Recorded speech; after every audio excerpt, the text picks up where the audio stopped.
4, 3. What is going on, everybody? Thank you all so much for tuning into this live stream interview here on Mikasa Sukasa. Of course, as always, I'm your humble host, Niko House. Today, I have with me a very, very special guest. Last time we talked, we were on opposite sides of the debate table, if you will, or at least the virtual debate table. But this time, I'm coming and bringing them back to do a little victory lap and educate us a little bit all on the possibilities of UBI. I want everybody to welcome Scott Santens. How are you doing, Scott? Thanks for coming on the show. Hi, Niko. Thanks for having me. It's good to see you again. Nah, I appreciate you coming on, man. So first, I just want to talk about really quick just how it kind of feels to be fighting for UBI as long as you have. For those of you who don't know, he's been fighting for UBI since before Bernie's 2016 run. He's been advocating for this. And now it's come full circle. We're here. Everyone is demanding UBI. Politicians are even now using it to proposition themselves as being a quote unquote progressive. And yet, you know, when the guy you supported, Andrew Yang, introduced the idea of UBI, they holistically dismissed it. There was no discussion of nuance. It was, nope, UBI bad, it's libertarian, et cetera, et cetera. And now here we are, progressives trying to use it. How does that feel? Like, what does that feel like? Well, I mean, I'm certainly relieved that we've reached the point where it's, say, less about whether it's something that's necessary and more about something in how's the best way to design this kind of idea. So that's good. And, you know, I'm not, I'm going to say like I told you so or anything, especially at a time like right now where it really is more important than ever. Like this has always been an idea that we need to get in place, but like right now specifically, this is like a matter of life and death. It's a matter of like mass human suffering and avoiding it and getting out of this recession as soon as we can. Yeah, I 100% agree. And I was talking about small businesses earlier this morning on Twitter because I've just seen how they've been devastated because of this. And I keep thinking to myself, like the small businesses are oftentimes they don't have the connections with the banks to get the PPP in time, or if at all. They're already about to lose their business. And because of them being small businesses, they can't even get unemployment. So like, what do they do during a time like this? And UBI offers an answer to that question once again. Now, you also talked about, I mean, you were bringing up extreme cases like this during our debate, and I agreed with you. I said that I believe that we need a UBI and a federal jobs guarantee, but because I had seen you make very, very compelling cases on Twitter and in some of your pieces. But like, this time right now for mothers, for example, who are at home and staying at home, even outside of a pandemic, you really brought into question their value. Like they have value, even if the society doesn't give them the value they deserve. And I feel like the UBI in this situation now more than ever, mothers are probably working double time. They're teachers now too with their kids. Yeah. So what do you feel has been the best UBI introduced thus far in the legislature? Well, the only real like true UBI that I would call an emergency UBI is Rashida Tlaib's and Pramila Jayapal's ABC Act. So that would be $2,000 per month recurring for the duration of the crisis, and then $1,000 per month for another year afterwards. So that's like really, and that's fully universal too. Like they're not even drawing distinctions between any amount of income, and they're also not drawing distinctions between like citizen, legal immigrant, undocumented immigrant, these kinds of things. And what's the importance of that? What's the importance? You brought that up during the debate too. What's the importance of not drawing that distinction? Because a lot of people would say, well, why do rich people get money and I don't?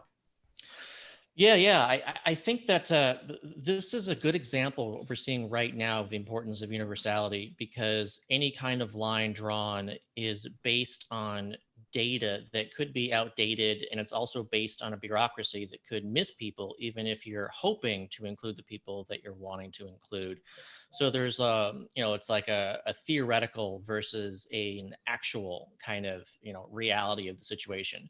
We're seeing that kind of too with like unemployment insurance, where like they said, oh well, let's use the unemployment insurance system and let's boost everyone $600 per week, and then like, okay, well then all these people who are applying, like maybe they're not able to actually get through, and then maybe they're actually able to apply, but then they never hear back, and they're just kind of like waiting and waiting and waiting to see what's going to happen.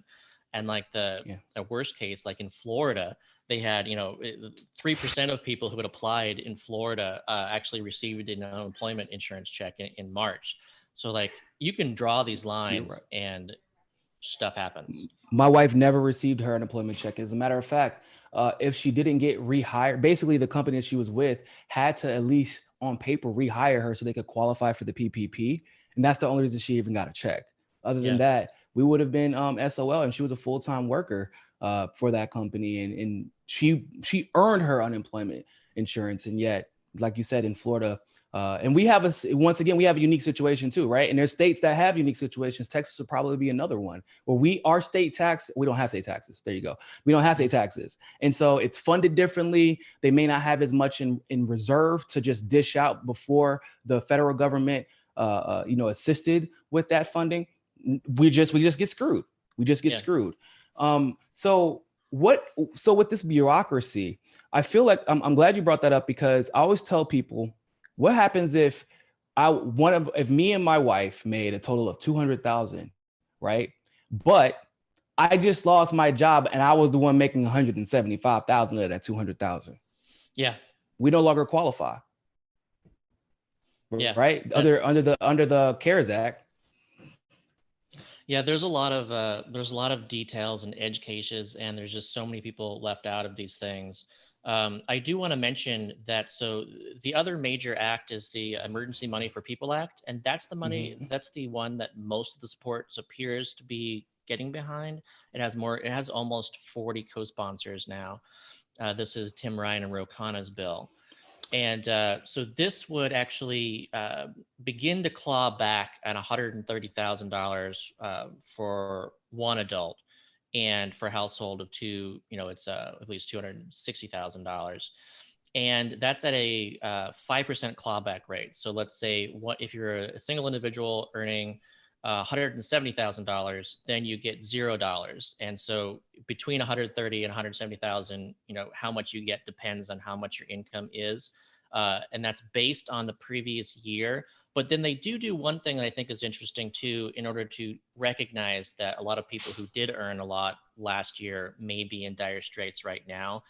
And so part of this bill is saying that you need to show 2 months worth of consecutive months where your income is so low that if you, multiply that by 6 to show like the whole year's worth of income, then you would fall below that amount.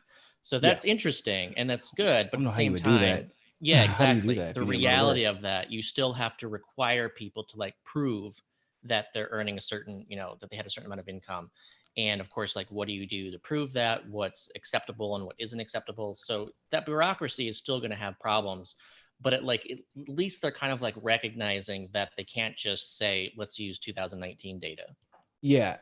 So during our debate, and for those of you who don't know, we debated a while back. I feel like it was almost a year ago now. So I feel like it was a long time ago. It's crazy because it flew by.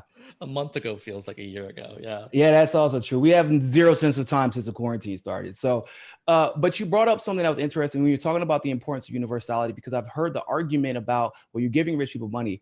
And then I thought but the people who are harmed the most, obviously it's not the rich people, right? And even right now, it may not necessarily be the super poor people, because like, for example, my cousin is somehow getting 2 paychecks, because she was getting unemployment and then she was working part-time and then her job is even paying her a little bit. So that, it's not even the super poor people, but the upper middle class that, for lack of a better phrase, pulled up their bootstrap. They worked in middle management. They saved up a nice little nest egg, so they didn't have to dip into it for emergency purposes, but emergencies that were out of their control and out of anyone else's control. Basically, that's why we save up money. But I find it almost inherently undemocratic to say, well, you should have had a savings account, and if you don't have a savings account, then that's just your fault. You made enough money, because we have corporations essentially getting a universal income whenever they want to. So what do you say to that? To people that say, well, because you make a little bit more money, you should have a savings account and therefore should not be entitled to UBI. Yeah, it is funny to really compare it to the corporations, because we can say all these corporations that are getting this bailout money, and they invested their money in stock buybacks instead of putting money aside. And so now they have the money and they have no problems whatsoever. And so like we can say, oh, well, you know, you should have saved this money, but it doesn't save like Boeing and these other companies and airlines from like going out of business. So then they're just like going to get that money. And that's that. And so like we look, it's like we look at these corporations and these other things as being like, well, the reality is that they need this right now in order to survive. And then when it comes to humans, it's almost like, well, you earned over this amount of money, so it's your problem. And instead of like, hey, it's these are super real weird. people. Yeah. So Yeah. yeah, it's unfortunate that we do that. And also there's something else too I think is really interesting as far as the you know, the reasoning for universality, and it's a psychological kind of response. And it's that if we draw that line and you're on one side of that line to the part that you actually receive that income, then you actually, you know, you trust government, and let's say you get like a little boost if you, Mhm. you know, if you're, let's say you're at 0 and then you gain like 1 point of government trust, and so that's good. And then the thing is, if you're on the other side of that line and let's say you really do need that, but you've been determined as being not in need, and you don't get it, now you actually lose 10 points. So like you really distrust the government and you're that much unhappier with the government. The response is Mm. really large compared to the actual getting it. So it's much more important that we make sure that everyone gets it than avoiding people not getting it that we consider to be wasteful. Yeah, I 100% agree. And let's be honest, like when it comes to policy, it's almost like that's the excuse that's used every time we are trying to, or and it's not even necessarily used by people, more so than the government. The government always says, well, we don't want these particular people getting this money, so we should just not pass it. It's like, yeah, but what about the millions who could benefit from it that aren't that rich or that Yeah. wealthy or that elite, Yeah. right? And I hate that argument. I really do. You see this with Medicare for all, even, right? They'll say, well, why should I have to pay if I can afford healthcare? It's like, because you fall into a 5% of the country who can afford healthcare without it killing them financially. You know, like, Yeah. so you don't, everybody else has to die because you got lucky enough to get a job that's where you can afford healthcare. It's ludicrous to make that argument, honestly. Yeah, it's interesting too that the universality, it's like we consider it okay for other things. Like you don't see a lot of people, especially a lot of progressives, fighting against like the rich having access to like public schools for their kids. And you don't see like Bernie Mm, Sanders saying that Medicare for mm, all except for rich people. Like you don't see that. It's full yeah. universality is the argument. And it's really the conservative argument that's saying, no, let's make sure that we don't give it to these people or Wow. whatever. So That's, and progressives really should be embracing it. it's even funnier. So as a person who's like paid attention to Medicare for all, I've even worked on healthcare policy. The argument that I hear from progressives is actually that they use that to their advantage. They use universality to their Mhm. advantage to win over rich people. Like, Yeah. you're going to get it too. In fact, you're just getting something you're already paying for and paying into, rather than basically paying a double tax and still having to pay when you are at the point of access. So that's Yeah. actually the ironic part of it. So what would you are so Ro Connor's bill is decent.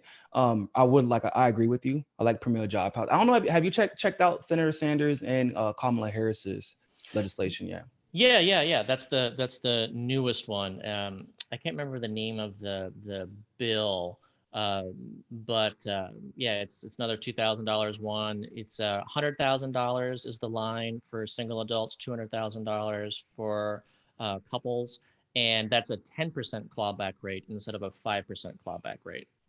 Okay. Um, do you feel like so?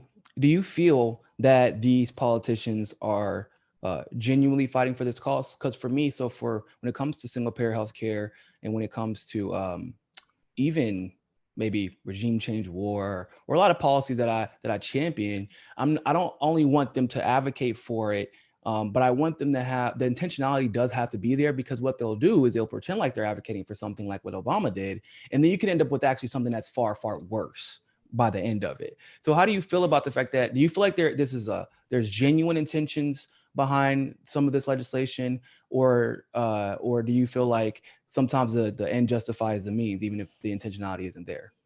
Yeah, I don't think that really any of these members of Congress are like, fully on board with the idea of universal basic income. They've studied it. Like, I would say that for like a few of them really know what's up and support this idea, and have even grown to support the idea more because of this crisis. I think most members of Congress are thinking, okay, people need this income, and the Republicans are like pushing against this.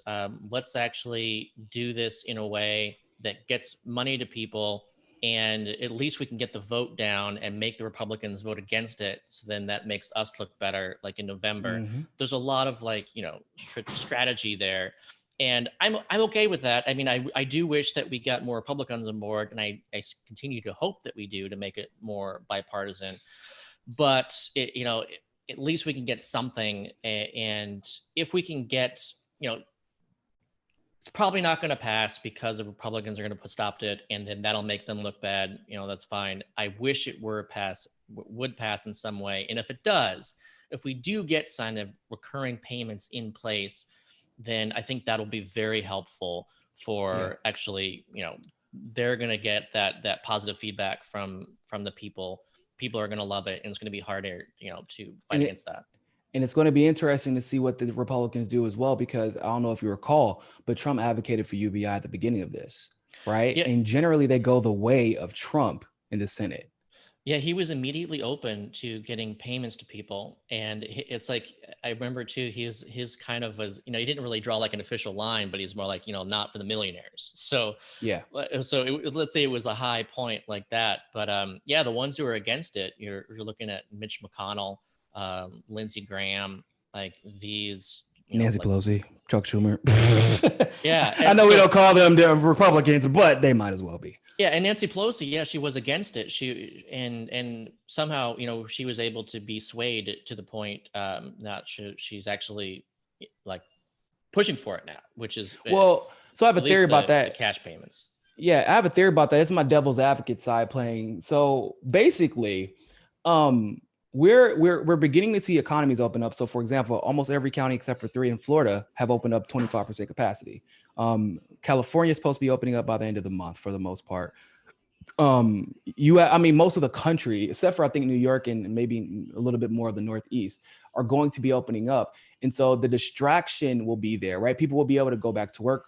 Hopefully, people will be kind of able to go out in public again. They'll be able to, hang out with their friends. And then the threat of what could come if you don't pass UBI is almost mitigated by these economies opening back up. But they get to say, oh, well, look what we did. We tried to introduce it, but, we just didn't need it by the time it got here, which in my opinion is ludicrous. I feel like there's going to be long lasting effects. But what would you say to that? Like that they're just taking advantage of the climate, because they could have did this in the beginning, but instead they bailed out, the corporations. And now they're just trying to placate us and say, well, look what the Dems are trying to do now. We were always the ones trying to, to bring you all cash payments, but it was the Republicans that were stopping it. Yeah, it's interesting to consider some kind of strategy on her part, thinking about that. But I do think that it's instead of like kind of being against it and then like kind of focusing on something else, I think it is more about seeing the potential to be like, we fought for you, the people, and the Republicans stopped us. That's something, Democrats have long had this problem with no longer being seen as the party of the working man kind of party. And if they can come out right here and right now and fight hard for this, then that could really be good for Democrats and bad for Republicans. And I think that's probably her thinking. Yeah, especially because, there's some Republicans that actually are on board with UBI. So that's what kind of worries me a bit. Even with, Bernie and Bernie, I support him less so lately. Definitely. I'll give you that. But even still, I remember how he was avidly against UBI. And to be honest with you, it seemed kind of petty and personal. Like it was just because he didn't introduce it and it was being compared to the federal jobs guarantee, right? It seems like he has a problem with policy with anyone believing that they should have the audacity to introduce something that they think is better, God forbid. But now even he is on board. But you do have to wonder how serious he is about this, right? Now, because it isn't just Chuck Schumer, Nancy Pelosi, as much as I would like to pretend it is. But I remember back on March 12th, Tulsi introduced UBI legislation before we even went into quarantine. No one talked about it. No one discussed it. In fact, hell, in November, she was talking about the necessity, like this is going to be an issue. And about specifically regarding the coronavirus. Listen, y'all, when I tell you, I should have listened. A lot of us should have listened. We were like, oh, this coronavirus. Okay, Tulsi, I guess move on to the regime. And we didn't think it was going to be a big deal. And yet here we are. So I guess I'm a little skeptical about the intentionality, because like if you really cared that much, and if it was bigger than beating Trump or beating Republicans, this would have been the first thing you did, not the last thing. Yeah. And as far as like Bernie goes too, he has like a whole, list of things that he wants to do too. So it's almost like I feel that he's just like throwing a bunch of stuff against the wall, as in like there's a lot of support for these things. Let's do it all. So like, like I think you need $2,000 per month, specifically even that amount, because per person, that means that, 9 out of 10 people can actually pay for food and their housing and, their utilities and these things that they need to keep going in. Whereas he's like, okay, let's do that. But then let's also, cancel rent and mortgages. Let's, do get rid of lots of forget a lot of student loan debt. Let's increase like food assistance and stuff. Like, I mean, it's all these things together. And when you do all those things together, it actually makes less sense to do $2,000 per month, because then like that's like a lot of money, like on top of these other things. So, but you want to get to the point where it's like too much, right? Rather than the reverse. So really quick, because I know you have to go. What do you say to the idea of, or to the contention that inflation will run rampant under UBI for that amount of money a month? Yeah, I mean, I think we're in a really interesting, unique situation right now where we are replacing income that people are no longer getting. So, we're seeing some issues just now as far as like supply lines having been constrained. And so you're seeing some price increases for like, meats and stuff because of issues in production facilities and whatnot. But like in general, for the most part, we have plenty of food. It's just now we have, there's plenty of food in the stores, and farmers have so much food that they're plowing it under. And at the same time, people are lined up by the thousands for food banks. So like the problem there is just people don't have the money. And so we just have to make sure they get the money. And so, let's actually just create that money. And we can do that of debt. We can do that as like Rashida's plan with, with seniorage and just, monetary policy. We can do these things. The Fed is already creating, $800 billion a week. And we can cover that. And as far as inflationary concerns, there's like a lot of deflationary pressures right now. And in a long-term environment, we can't do $2,000 per month without seeing any kind of inflationary pressures, because then everyone's going to be back to work. They're going to have incomes on top of that basic income. And that's when you're going to start to see these things, in which case, I think 1,000 would be okay. As far as inflation is concerned, when you're talking about 2,000, that's a whole different tax bracket you're putting people in almost. Yeah. So when it comes to looking at a floor and a poverty line floor, especially to start with, I'm really not concerned about inflationary pressures. In fact, there's actually what's called an output gap that's about 10% between our actual GDP and what our GDP could be if, like, essentially we had a trickle up economy where everyone had money to spend. Yes. And so, our manufacturing output right now is around 70% of what it could be. So there's a lot of room to produce more without seeing any pressures. And also another thing too is when people get basic income, and if they use that money to pay off like school debts, credit card debts, mortgages, any kind of debt, that's actually deflationary too, because anytime you pay off a debt, you're effectively shrinking the money supply. So you just don't see a lot of this pressure. And for the most part, it's not a concern with $1,000 per month. But yeah, $2,000 per month, if we wanted to keep it that amount, you would definitely have to do some form of taxation, elimination of corporate subsidies, these kinds of things. Well, yeah, we should definitely be doing an elimination of corporate subsidies anyway. But I appreciate you. I appreciate you coming on, man. Thank you very much. Let everybody know where they can find you at. Yeah, you can find me at scottsantens.com. And also, I'm pretty active on Twitter. That's at Scott Santens. Awesome. Thank you very much. And for everybody else, thank you all for tuning in. More than anything else, always remember, find your balance.